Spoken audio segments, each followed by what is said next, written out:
Agriculture.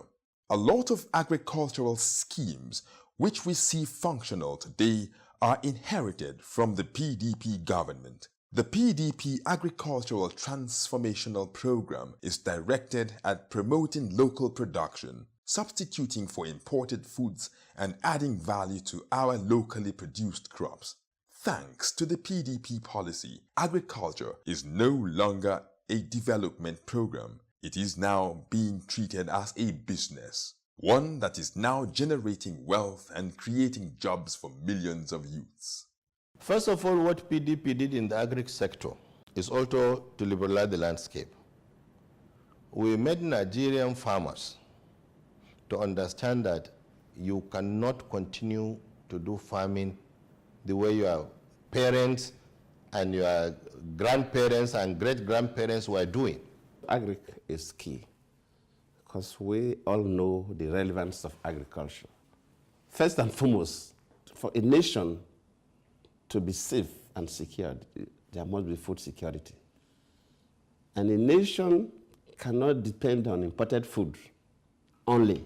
That's why even nations like Israel, with the kind of environment they have, today they are producing a lot of food items. So that food security is key.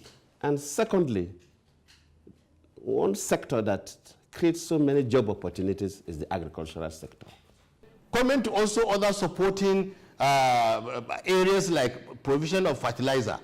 And there was a lot of corruption in the way fertilizer was being shared before PDP came into government. We produced we came up with the e-wallet program where you don't even need to go and lobby anywhere. You don't need to start moving from helter-skelter to get fertilizer. You will have a text message, and SMS will come to you telling you the amount of fertilizer you've been given, how much you'll pay for it, where you go and pick it, promptly you go and pick it. So what we did was to ensure that all those middlemen that were there were removed. The 25 years rail strategy, commenced by the Obasanjo government, consolidated by successive PDP governments, is yielding positive results. The good news is the present administration has continued to carry on with the project. Everything in Nigerian railway today is what PDP had done and concluded, or what PDP was doing and was almost concluding, or what PDP has started. And the rail transport system is key in any country.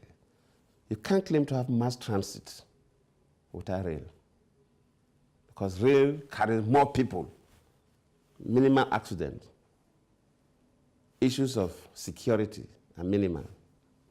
So a country without a good network of rail system within the cities, the intracity and intercities, then of course you've not started. You can't do mass transit using buses. So we built on what PDP government already started. I remember the VP Commission, the one in this Port Harcourt, this Eastern Wing, Port Harcourt, Maiduguri, and so on. The West, Lagos then was also functioning. Lagos to Ibadan and so on. I also rode on that one. But then we also said that we must develop the modern rail system because you cannot continue with that. Luckily for us, we almost completed the Kaduna-Abuja one, which Nigerians are using today. You saw me, we drove in those trains within Abuja. We did that also. It was not quite completed because most of the terminal buildings were still being done, but the rail lines were completed. So we did very well, and it was built based on the vision the PDP government already had. And I believe this government will continue from there. The local content policy of the PDP administration on the oil and gas sector have made Nigeria and Nigerians better off financially. This act allows Nigerians to participate actively in the business of oil exploration, refining, and exportation.